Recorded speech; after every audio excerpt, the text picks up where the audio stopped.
Stop fighting a fight that's already been won.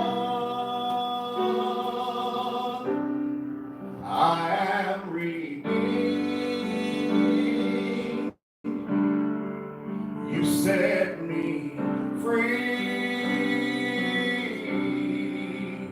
So I'll shake off these heavy chains, wipe away every stain. 'Cause I'm not who I used to be, 'cause I am redeemed.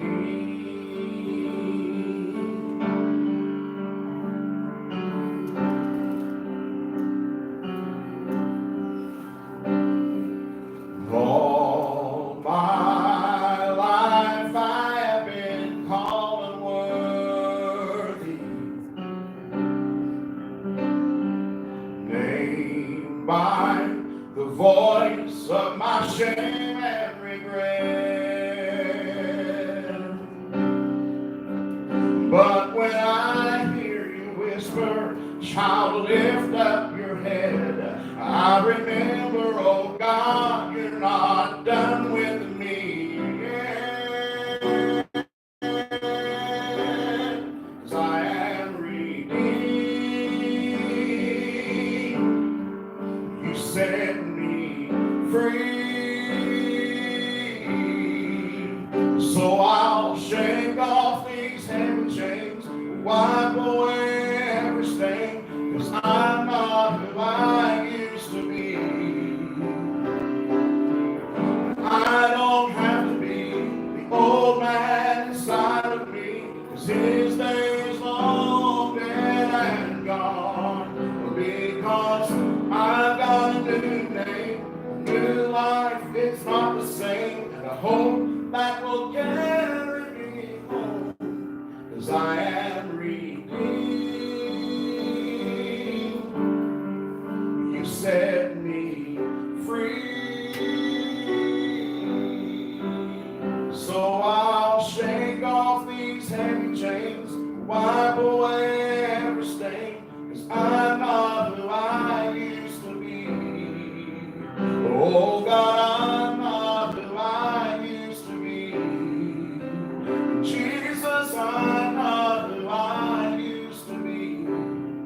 'Cause I am redeemed.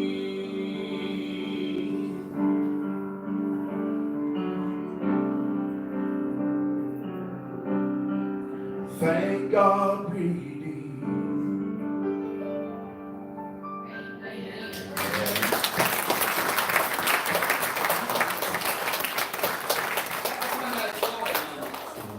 That's right.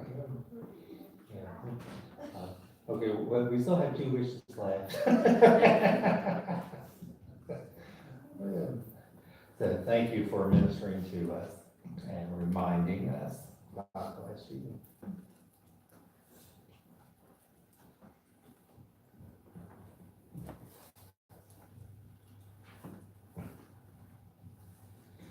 Well, I hate to spoil such a special moment.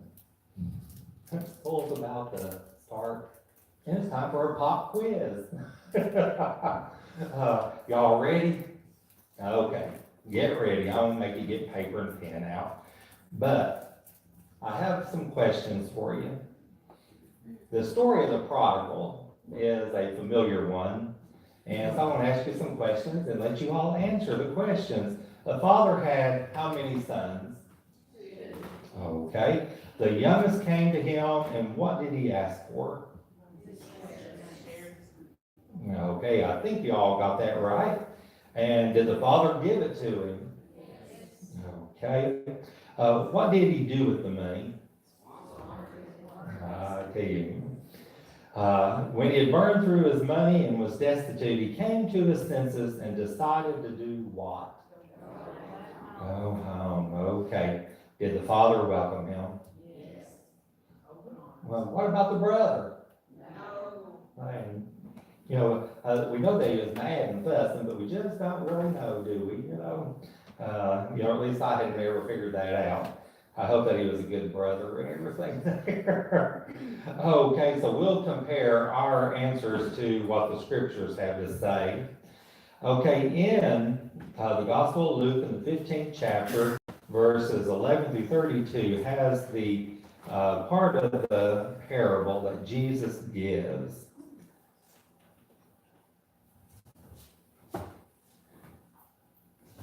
Let me get on the right page. I gave my bookmark away, and so now I'm way behind there. Jesus continued, "There was a man who had 2 sons. The younger said to his father, 'Father, give me my share of the estate.' So he divided his property between them. Not long after that, the younger son got together all he had, set off for a distant country, and there he squandered his wealth in wild living. After he had spent everything, there was a severe famine in that whole country, and he began to be in need. So he went and hired himself out to a citizen of that country, who sent him to his fields to feed pigs. He longed to fill his stomach with the pods that the pigs were eating, but no one gave him anything. When he came to his senses, he said, 'How many of my father's hired servants have food to spare, and here I am starving to death? I will set out and go back to my father and say to him, Father, I have sinned against heaven and against you. I am no longer worthy to be called your son. Make me like one of your hired servants.' So he got up and went to his father. But while he was still a long way off, his father saw him and was filled with compassion for him. He ran to his son, threw his arms around him, and kissed him. The son said to him, 'Father, I have sinned against heaven and against you. I am no longer worthy to be called your son.' But the father said to his servants, 'Quick, bring the best robe and put it on him.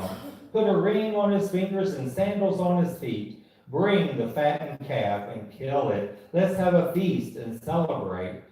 For this son of mine was dead and is alive again. He was lost and is found.' So they began to celebrate. Meanwhile, the older son was in the field. When he came near the house, he heard music and dancing. So he called one of the servants and asked him what was going on. 'Your brother has come,' he replied, 'and your father has killed the fattened calf because he has him back safe and sound.' The older brother became angry and refused to go in, so the father went out and pleaded with him. But he answered his father, 'Look, all these years I have been slaving for you and never disobeyed your orders, yet you never gave me even a young goat, so I could even celebrate with my friends. But when this son of yours who has squandered your property with prostitutes comes home, you kill the fattened calf for him.' 'My son,' the father said, 'you are always with me, and everything I have is yours. But we had to celebrate and be glad because this brother of yours was dead and is alive again. He was lost and is found.' Thanks be to God for good news and extravagant love. Amen. Sounds like you all did pretty good on the test there, so tomorrow will be a breeze when you go back to school, okay? But with the story of the prodigal son, we oftentimes hear, well, it's a story about the wayward son, the lost son. But sometimes we'll hear, as we will hear today, the prodigal son and the prodigal father. Because if I was given the test and said, well, what does prodigal mean? My initial response would probably say wayward or something like that. But technically, prodigal means to be extravagant in your living. Recklessly extravagant.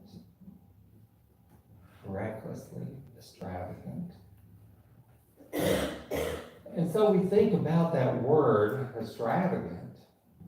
We get that definition for him at really blowing it big time, didn't he?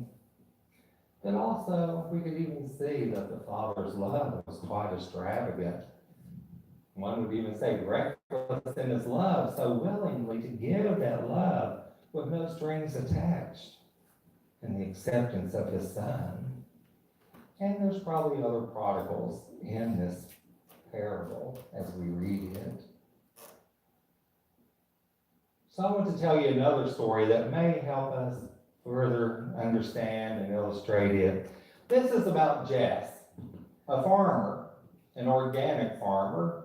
He had a family, and he had a farm, an organic farm, and with it, he had developed a great reputation. His wife would even say he was all thumbs, all green thumbs, and I'd sell for one thumb that was green, but he had all thumbs, and all were green. He was very, very good at what he did.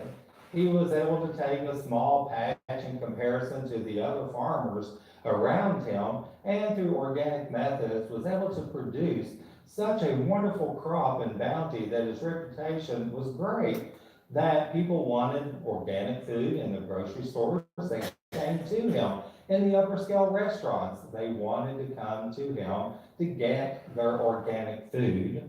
And so as they got their organic food, they were quite pleased and quite happy with the great work that he had.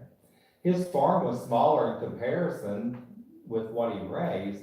He had more land than what he did use, but he tried to be a good steward of the land.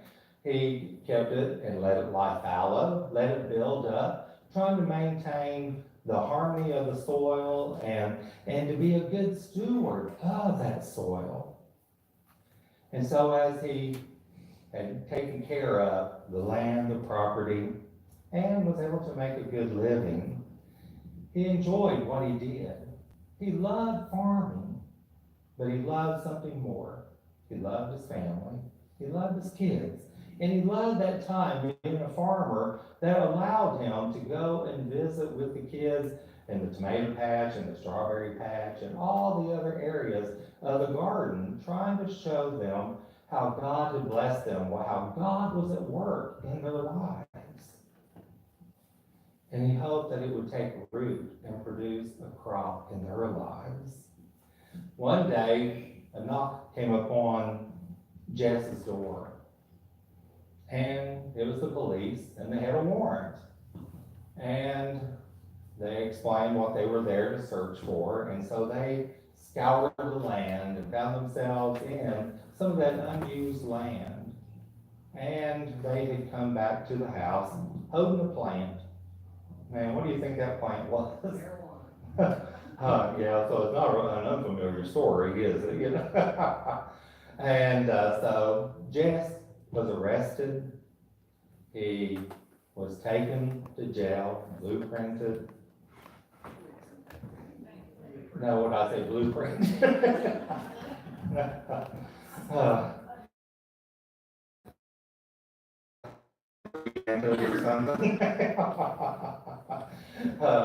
Fingerprinted and incarcerated. His reputation had been soiled, to say the least. He was found innocent, but there was greater devastation to come to his life, because when they found who was the marijuana grower, it turned out to be his youngest son, who was tending to his own crops, processing them and taking them to his college and having benefits there.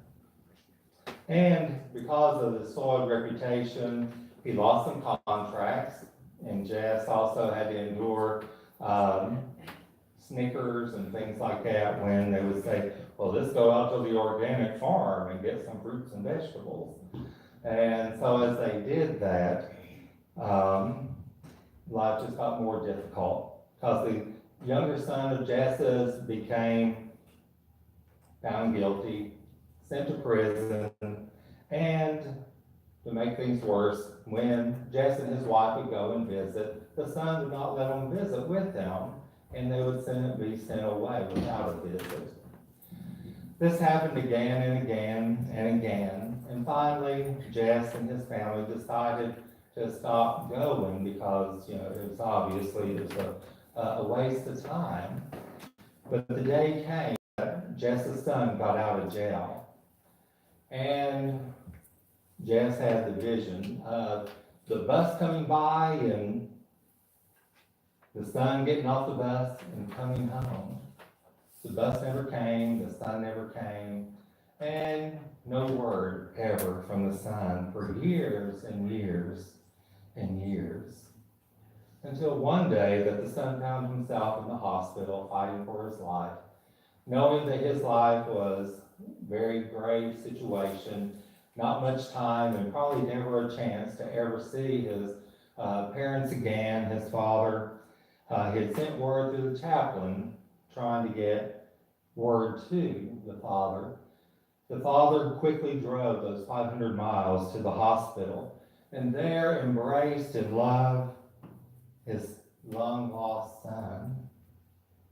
But as the father talked with the doctors, they found that, yes, for someone in his predicament, it was a very grave situation, but that there was new developments and new treatments that were possible that would involve a bone marrow transplant. And Jess offered to say, test me, test me. And fortunately, he was a match. And he was able to give the bone marrow. And the son was able to receive the transplant. And months later, was able to go home. Only to find that not all the brothers and sisters were so eager to see the son and did not come for the homecoming.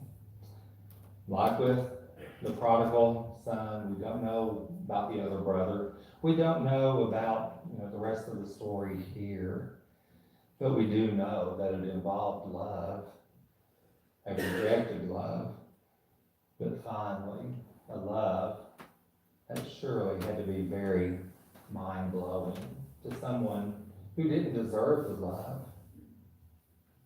And so when we think about that, we realize that we too are prodigals, that we have blown it, we have messed up, we have not always accepted God's love, and sometimes we want things our way and on our time and on our schedule.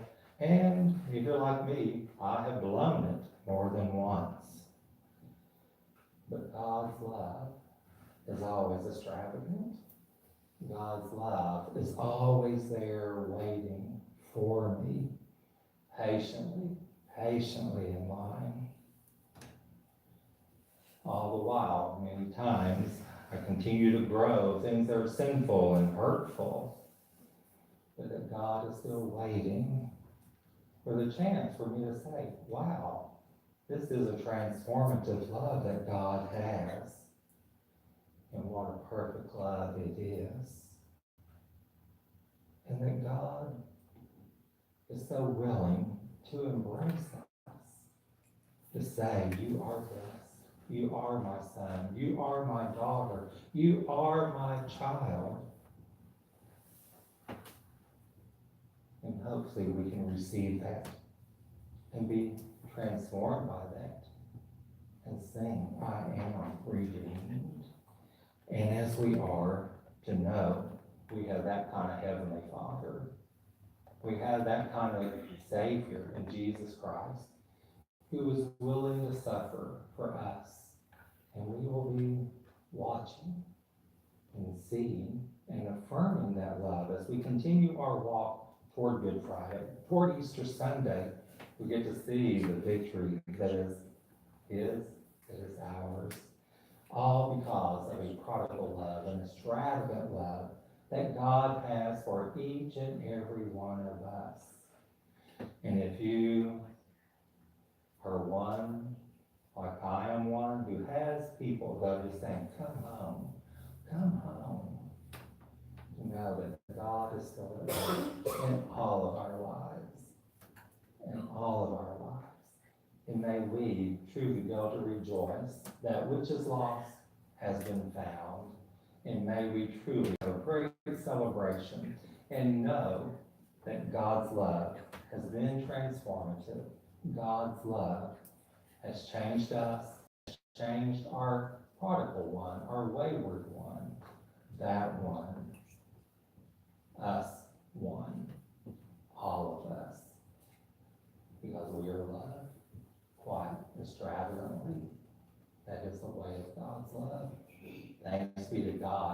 you are loved. Amen. Let's join together in singing through it all, no matter what happens. God is with us. So we can trust Him.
Oh Lord, we give you thanks that you love us, that you care for us, that you don't ever give up on us.